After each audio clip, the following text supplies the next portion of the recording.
Julius Malema promised land without paying. He built an army in red berets and turned parliament into a war zone. He terrified the rich, electrified the poor, and forced South Africa to confront its deepest questions about power and justice. To millions, he is a hero, the only one brave enough to say what others fear. To millions more, he is a dangerous populist who could destroy the country. And now, after years of scandals, court battles, and defiance, he stands guilty. Convicted of unlawful possession of a firearm, of discharging it recklessly in public, of endangering lives. The boy from Limpopo who shouted his way from township streets into national headlines is now at a turning point. For his critics, the verdict is proof at last that he is reckless, dangerous, unfit for leadership. For his supporters, it is evidence that the system will do anything to silence him, that the establishment is afraid of his message, afraid of his power, afraid of his promise of land without pay. This is the story of Julius Malema, the rise of a fighter who grew up in poverty, who became the voice of millions who turned anger into political theater, and who now faces the most dangerous chapter of his career. Will this guilty verdict finish him, or will it turn him into a martyr? Tonight we walk through his childhood, his scandals, his victories, his contradictions, and the dangerous promise that could either save or destroy South Africa. Julius Malema was born in Protégé, Limpopo, in March 1981, a township where poverty wasn't just common, it was expected. Families survived on small wages, hand-me-downs, and whatever neighbors could spare. His mother, a domestic worker, spent long hours in other people's homes, cleaning and caring for children who were not her own. His father was absent, leaving Julius to grow up with a hole in his life that never quite closed. For many children, such beginnings meant a quiet acceptance of struggle. But Julius was not quiet. Even as a boy, he had a voice that carried across the street, a way of speaking that demanded attention. Neighbors would later say, "He never whispered. Julius always shouted." That voice was his weapon. In school, he wasn't the best student, but he was unforgettable. Teachers recall a child who questioned authority, argued in class, and never seemed afraid to challenge anyone, no matter their age. In the narrow lanes of Protégé, other boys played soccer barefoot or chased after rusted bicycles. Julius, still under 10 years old, marched with slogans and sang freedom songs. At 9, he joined the African National Congress Youth League. Imagine that. While other children were learning multiplication tables, Julius was already learning the chants of protest. This was the South Africa of the early 1990s. Apartheid was dying, but its legacy lived on in every street and every family. Inequality was brutal and visible. Julius absorbed it all. The stories of land stolen from his people, the wealth enjoyed by others, the sense that justice had been promised but not delivered. That anger became his fuel. Even before he was a teenager, he was leading small marches, organizing groups of children to shout slogans in Protégé's dusty roads. Adults watched with a mix of amusement and awe. Here was a child who behaved as if he were already a politician. And then came Winnie Mandela. For Julius, she was more than an icon of resistance. She was a presence, a teacher, and soon a mentor. She noticed the boy with the loud voice and burning eyes. Where others saw a noisy township kid, she saw potential. She took him under her wing, shaping his instincts into political weapons. She taught him that politics was not only about meetings and compromises, it was about confrontation, about standing tall when the world told you to bow. To Julius, she became almost a second mother. He would later call her his guide in struggle, someone who validated his anger and gave it direction. This mentorship mattered. Winnie Mandela carried the scars of the anti-apartheid fight, the pain of exile, the experience of being both revered and condemned. Her influence gave Julius something more powerful than ambition. She gave him purpose. And purpose in a boy who already loved attention was explosive. By his teenage years, he was not only marching, he was leading. He shouted through megaphones, rallied young comrades, and began to build the reputation that would follow him into adulthood. Fearless, loud, unwilling to apologize. His childhood friends describe him as both playful and political. One day he would be laughing, playing games like any other boy, and the next he would be standing on a crate, giving fiery speeches to anyone who would listen. People saw two things in him: charisma and fearlessness. He was not afraid of older boys, not afraid of teachers, not afraid of police. That lack of fear would become the foundation of his political persona. Life in Sashigo taught him harsh lessons. Poverty meant empty fridges and days without food. It meant wearing shoes until they broke apart and then patching them again. It meant watching wealth pass by but never land in your home. For Julius, those struggles became a personal story he would later tell in rallies, that he was one of the poor, that he had lived their pain. Unlike some politicians who spoke of poverty from a distance, Malema carried it in his bones. But there was also something else, a sense, even from an early age, that he was destined for more. He was not satisfied with being a background figure. He wanted to lead. And so while other children played, Julius organized. While others dreamed of jobs, Julius dreamed of power. That difference, and that refusal to accept invisibility, explains much of the man he would become. By the time he left his teenage years behind, Malema was no longer just a noisy boy from Sashigo. He was a name within the ANC Youth League, a protégé of Winnie Mandela, and a young man who believed he was chosen for history. The township had given him hunger. Winnie had given him guidance, and his own voice had given him a weapon. All that remained was to see how far that weapon could carry him. By the mid-2000s, Julius Malema was no longer just a noisy teenager from Sashigo. He had become a force inside the African National Congress Youth League. The ANC Youth League had always been a breeding ground for radicals, from Nelson Mandela himself in the 1940s to Peter Mokaba in the 1980s. It was the wing of the party that shouted the loudest, that demanded change when the older generation grew too comfortable. Malema fit perfectly into that tradition. In 2008, at the age of only 27, he was elected president of the ANC Youth League. It was an astonishing rise. From a poor background with limited formal education and little money, he had climbed into one of the most influential positions available to a young South African politician. What set him apart was not his degrees or his wealth. It was his fire. He had a slogan that would define him: economic freedom in our lifetime. Those 5 words carried an entire generation's anger. South Africa had been free politically since 1994, but economically, millions still lived in poverty. Jobs were scarce. Inequality was widening. Townships were still poor, while suburbs thrived. Malema knew exactly how to touch the wound. He told young South Africans that political freedom was not enough. What they needed was land, jobs, wealth, not for their children or grandchildren, but now, in their lifetime. At rallies, he would stand before thousands of young people, his voice booming through microphones, his fists raised. He didn't speak like a careful politician. He spoke like a fighter. His words were direct, often threatening, always memorable. He told crowds that the youth must take back the land, must fight for control of the mines, must not wait for permission from the rich. His speeches became legendary, replayed on television, shared in newspapers, quoted in conversations around the country. And then there was his loyalty to Jacob Zuma. Zuma, facing corruption scandals and legal battles of his own, was a divisive figure, but Malema defended him fiercely. "We are prepared to kill for Zuma," he declared in 2008. Those 8 words shook the nation. Supporters saw it as proof of loyalty, a comrade defending another comrade under attack. Critics saw it as terrifying, the head of the Youth League calling for violence. Newspapers ran headlines in bold letters. Radio shows debated it for weeks. That one line made Julius Malema famous and infamous. But he did not stop there. He sang the old struggle song, Dubul Ibhunu, Shoot the Boer, at rallies. Farmers heard it as a death threat. Opposition parties accused him of inciting violence. Courts charged him with hate speech. But for Malema, the outrage was part of the point. Every time he was condemned, he framed himself as the victim of a system that wanted to silence the truth. His supporters agreed. The louder the criticism, the bigger his crowds grew. Inside the ANC, his presence was both useful and dangerous. Useful because he energized the youth.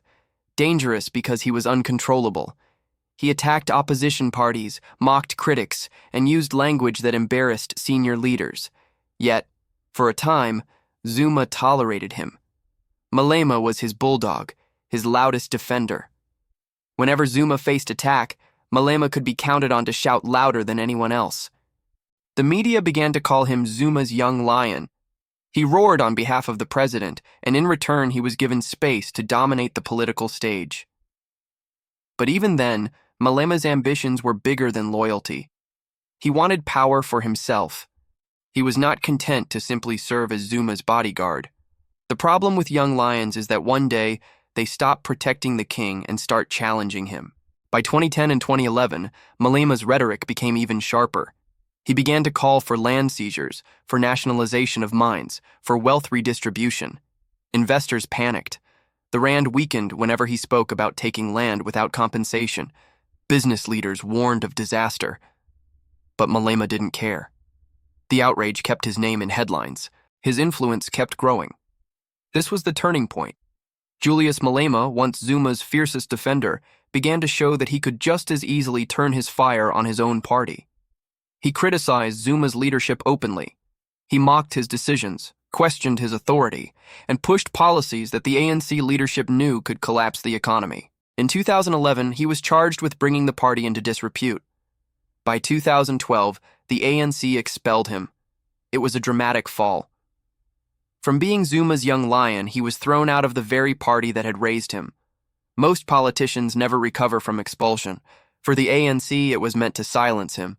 But for Julius Malema, it was the beginning of something much bigger. Here's my view. Malema's rise inside the ANC shows his greatest strength and his greatest danger. He knew how to give people words that touched their pain. He understood how to use loyalty when it suited him and how to turn on allies when it no longer did. But it also showed something else. Malema was never just a soldier. He was always preparing to be the general. Expulsion from the ANC didn't end him. It freed him. When Julius Malema was expelled from the African National Congress in 2012, many thought it was political death. The ANC was not just another party. It was the party of Nelson Mandela, the liberation movement that had defeated apartheid, the ruling force of South Africa since democracy began. To be thrown out was to be cast into the wilderness. For most politicians, that would have been the end of ambition. But Malema was not most politicians. His expulsion came after years of clashing with senior leaders. He had mocked President Jacob Zuma, once his ally, now his target. He had refused to soften his fiery rhetoric, refused to stop pushing for nationalization of mines and land expropriation without compensation. In the eyes of the ANC leadership, Malema had become uncontrollable, a threat to party unity, a fire that burned not just enemies but friends. When they expelled him, they thought they were ending his career. Instead, they were setting him free. The months that followed were uncertain. Malema faced personal struggles. His finances were under pressure. The tax authorities came after him for millions in unpaid taxes. His lifestyle, the cars, the houses, the expensive clothes, became front-page stories. His enemies whispered that he was finished, that he would disappear under the weight of scandal and debt. But they underestimated his survival instinct.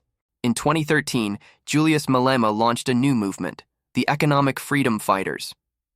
Its symbol was simple but powerful, the red beret. Its mission was radical. Expropriate land without compensation, nationalize the banks and mines, seize control of key industries, and redistribute wealth to the poor. The manifesto was not written to calm investors. It was written to ignite anger, to promise a revolution where others promised reform. The birth of the EFF was more than the launch of another opposition party. It was theater. Malema and his new comrades wore red overalls and domestic worker uniforms, clothing meant to symbolize their solidarity with workers and the poor. They rejected the suits and ties of parliament. They declared themselves fighters, not politicians. The rallies were not quiet meetings. They were spectacles, choreographed displays of defiance, complete with chants, songs, and slogans that echoed liberation struggles of the past. The timing was perfect. South Africans were growing weary of corruption scandals in the ANC, especially the Nkandla scandal, where Zuma had spent millions of public money on his private homestead. Malema seized the moment. His party marched into parliament and shouted the words that became an anthem: "Pay back the money."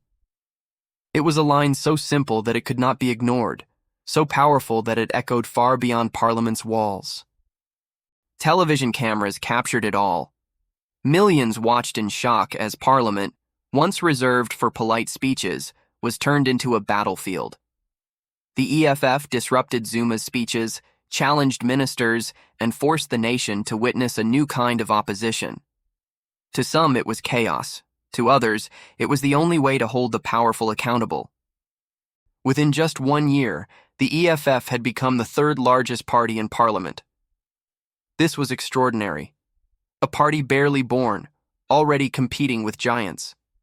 Julius Malema had transformed Expulsion into rebirth. What was meant to bury him had instead made him more powerful. But the EFF was more than a party. It was a brand. The red beret became a uniform of rebellion. Students wore it on campuses. Workers wore it at protests. Supporters wore it at rallies as if it were a badge of identity. Malema had created not just a political movement, but a culture. He knew that politics in the 21st century was about more than speeches. It was about images. A sea of red berets was a picture that said more than 1,000 words. His critics dismissed the EFF as reckless, a dangerous fantasy that could collapse the economy if ever put into practice. But supporters didn't care about the critics. They saw a leader who spoke their pain, who refused to bow to the meant, who disrupted the powerful in ways no one else dared. For many poor South Africans, Malema was not just another politician.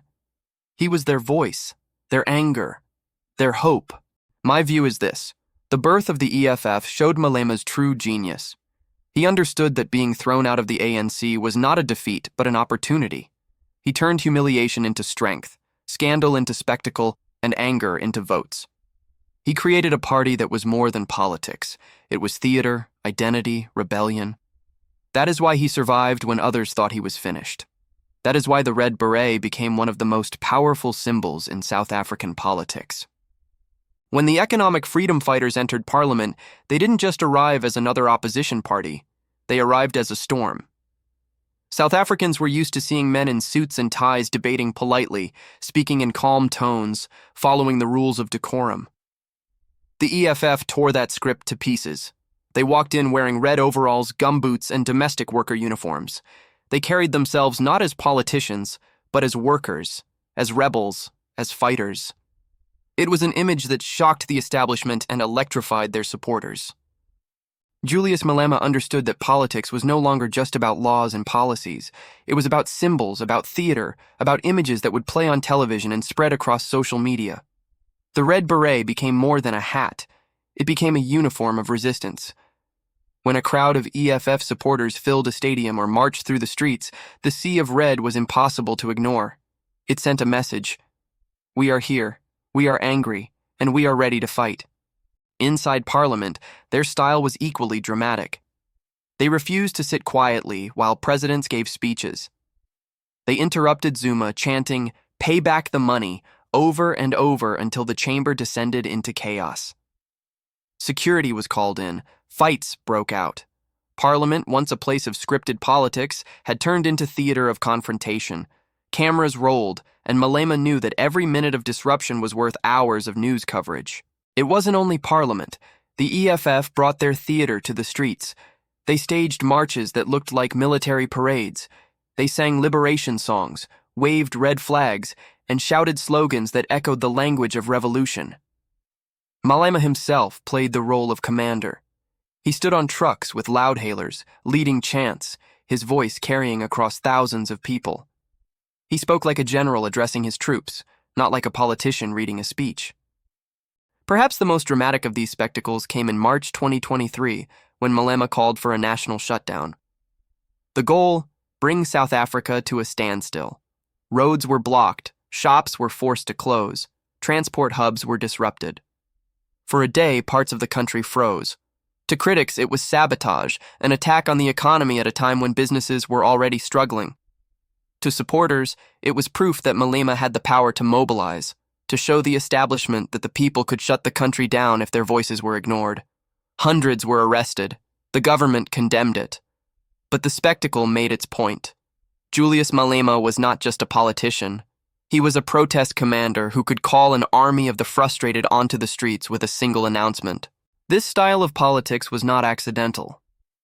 Malema knew that in the modern age, people had little patience for long policy documents or academic debates. What they remembered were moments, images, symbols, the sight of red overalls in Parliament, the chant of "pay back the money," the roadblocks during the shutdown. These were scenes that stuck in the mind long after the speeches ended. He was building a politics of memory, not just of policy. Of course, critics argued that it was reckless theater, that it weakened democracy rather than strengthening it. They said Malema was teaching young people that disruption, not debate, was the way forward. They accused him of undermining institutions, of turning serious politics into a circus. But supporters answered differently. If the system ignores us when we speak softly, then we must shout. If Parliament does not listen, then it must be disrupted. If government does not hear the poor, then the streets will be shut down until it does. What cannot be denied is that Malema's style worked. The EFF grew in visibility. Their ability to dominate headlines far outweighed their actual numbers in Parliament. With just a fraction of the seats, they managed to command more attention than much larger parties. That was the genius of Malema's theater. Small numbers could look like an army if dressed in red and shouting in unison. My view is this. Malema understood that politics had become performance, and he mastered it. Where other leaders tried to look respectable, he tried to look unstoppable. Where others wore suits, he wore symbols. Where others gave speeches, he staged protests. It made him impossible to ignore. But the danger was clear too. When politics becomes theater, the line between leadership and chaos blurs. And in South Africa, where institutions are fragile, that blur is dangerous. Julius Malema has always called himself the commander of the poor. His speeches are filled with the language of hunger, unemployment, and dispossession. He tells crowds that he is one of them, that he knows their pain because he lived it, that he is their voice in a system designed to silence them. And there is truth in that. He did grow up in poverty. He did live the struggles of Seshego. But as Malema rose in politics, questions began to grow louder. Does the man who claims to fight for the poor actually live like the poor? Reports began to paint a different picture. Investigative journalists revealed that Malema was linked to a property portfolio worth more than 20 million rand. Stories emerged of luxury cars, a Mercedes-Benz among them, parked in his driveways. Photographs showed him wearing suits that cost more than what some workers made in an entire year. He owned a farm, a spacious homestead far from the cramped streets of Seshego. To critics, it was hypocrisy at its most obvious. A revolutionary in rhetoric, but a capitalist in lifestyle. The contradictions cut deep. On one stage, Malema would rail against the rich, denouncing them as exploiters who lived in luxury while the masses suffered. On another stage, photographs showed him living the very life he condemned. Newspapers ran stories with headlines like, "Commander of the Poor, but living like the rich." Opposition parties attacked him as a fraud. Commentators accused him of enriching himself through politics while pretending to fight for justice. Malema's answer was always the same: lies, propaganda, and smear campaigns. He insisted that the system was attacking him because he was a threat. He said that the media was owned by the elite, who feared his message of land and wealth redistribution. To his supporters, that explanation was enough. They didn't care about the suits, the cars, the houses. They cared that Malema stood on stages and shouted words they had never heard from other politicians. They cared that he spoke their anger in Parliament, that he was willing to disrupt, to shout, to fight. For them, the lifestyle controversies were distractions, but scandals followed him everywhere. The first major storm was the on-point engineering tender scandal in Limpopo. A 52 million rand contract for road projects was linked to a company connected to Malema's family trust. Investigators claimed it was corrupt, that the money was funneled improperly. The case dragged on for years before collapsing in court. Malema was never convicted, but the suspicion lingered. To many South Africans, the smell of corruption clung to his name. Then came the collapse of the Venda Building Society Bank in 2018. When the bank fell apart, wiping out the savings of ordinary people, investigators traced flows of money to politicians and politically connected individuals. The EFF was named among those accused of benefiting. Malema denied it. He said he had never received a cent from the bank, that it was yet another smear designed to weaken him. But again, the shadow remained. For the families who lost their life savings, the suspicion of political theft was bitter. And Malema, fairly or unfairly, was tied to it in the public imagination. His battles with the South African Revenue Service became legendary. At one point, Malema reportedly owed nearly 18 million rand in unpaid taxes. His properties were seized, his house was auctioned, his possessions were sold off to cover debts. For most politicians, such humiliation would have been fatal. But Malema used even that to fuel his narrative. He told supporters that it was political persecution, that SARS was weaponized by the state to destroy him. He turned his financial ruin into a story of resistance, another chapter in his claim to be the victim of a corrupt system. And then there were the hate speech battles. Malema was taken to court repeatedly for his rhetoric, for singing "Shoot the Boer," for rally chants interpreted as incitement, for words that his critics said encouraged violence. Courts ruled against him again and again. Each time he refused to apologize. Each time he told supporters that the legal system was biased, that the courts were protecting the powerful, that he was punished not for hate, but for truth. The scandals should have destroyed him. Any one of them would have ended another politician's career. But Malema turned them into fuel. Each case, each accusation, each ruling became another chance to say, "Look at how they fear me. Look at how they try to silence me. Look at how the system attacks me because I am with you, the poor." And remarkably, it worked. For every critic he lost, he gained a supporter who believed his story of persecution. Still, the contradictions remain glaring.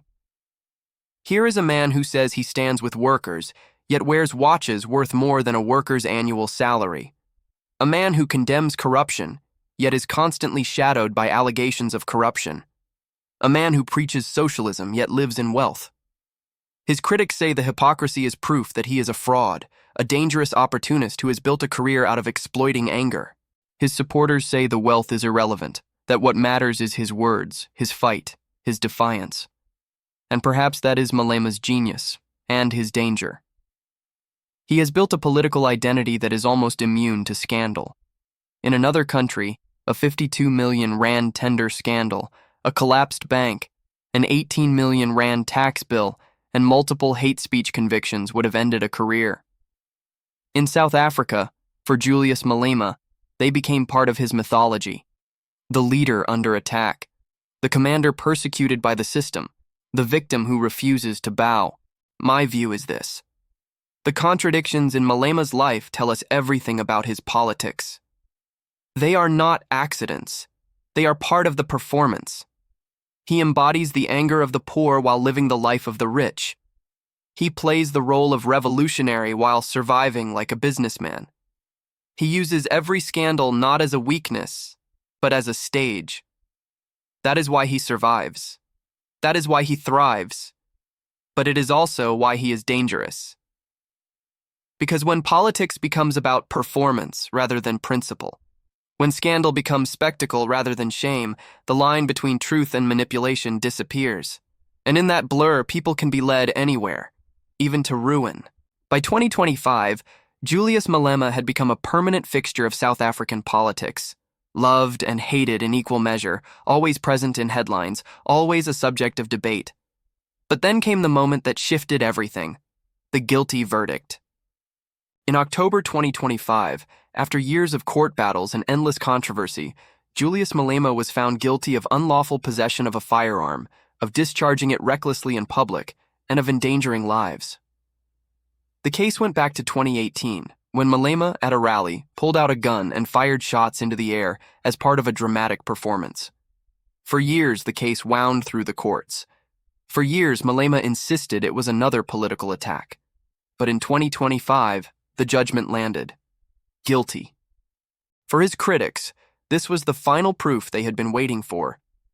proof that Malema was reckless, unfit for leadership, dangerous not just in words but in actions.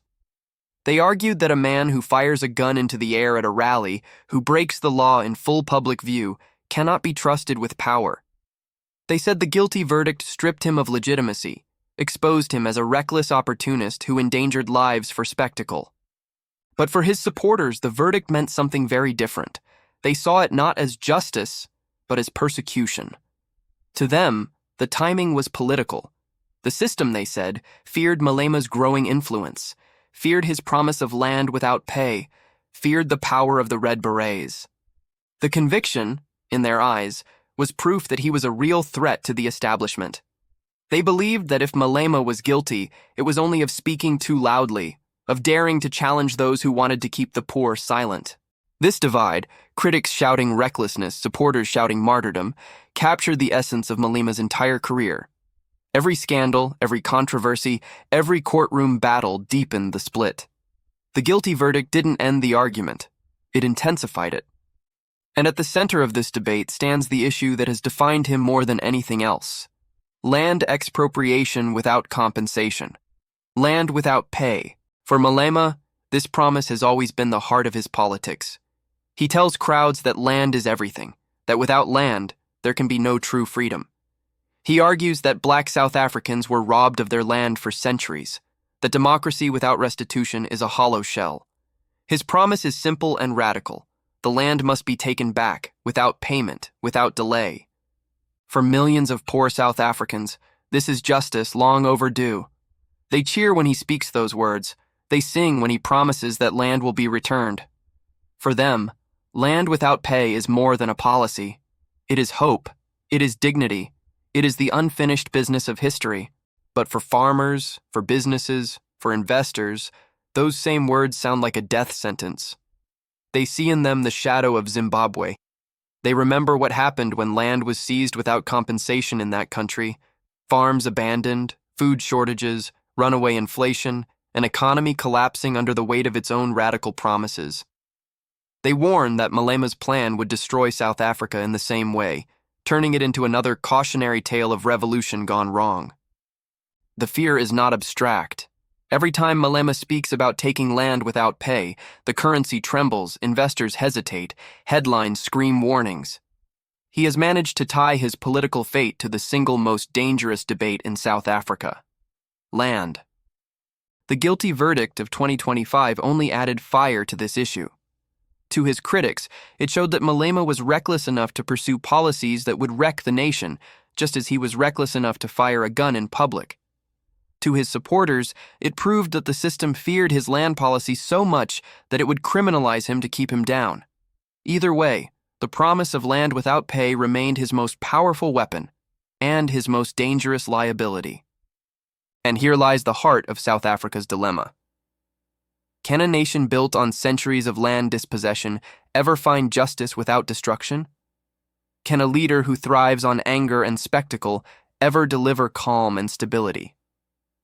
Julius Malema's guilty verdict forces the country to ask these questions with new urgency. My view is this: the verdict is not just about a gun fired into the air. It is about whether Malema's entire politics of defiance has finally hit a wall. He built his career on anger, on disruption, on theater. But now the courts have said, enough. The question is not whether Malema is guilty of one crime. The question is whether South Africans are still willing to believe in his greatest promise, land without pay. Because if they do, then his guilty verdict will not end him. It will make him stronger. It will make him a martyr. And martyrs are far more dangerous than politicians. The future of Julius Malema and of the economic freedom fighters now hangs in the balance. His guilty verdict has shaken South African politics, but it has not silenced him. If anything, it has made him more dangerous. Because sometimes a leader in trouble is more powerful than a leader in control. Malema's fate and that of the EFF are tied together. Without him, the party is a brand without a voice. The red beret, the overalls, the chants, all of it is Malema. He is the symbol. He is the story. If he were to step back, it is hard to imagine the EFF surviving with the same energy, the same theater, the same fire. And he knows this. His survival is his party's survival. His conviction has not ended that truth. It has underlined it. But what comes next? A harsh sentence could remove him from the battlefield. It could end his career in one stroke. But history tells us that prison sometimes creates martyrs. Nelson Mandela walked into prison as a man and walked out as a global icon. Malema knows this. His supporters know this. If he is locked away, they will not forget him. They will sing louder. They will chant his name in rallies. They will wear the red beret not just as protest, but as loyalty to a leader they believe was silenced by the system. A lighter sentence or a drawn-out appeal could keep him in the spotlight. It would allow him to claim persecution while still leading rallies, still shouting in parliament, still disrupting with the same fire. That may be even more dangerous for the establishment. A man who can call himself both victim and leader, both outlaw and commander, has a political power that is difficult to contain. South Africa now faces a choice.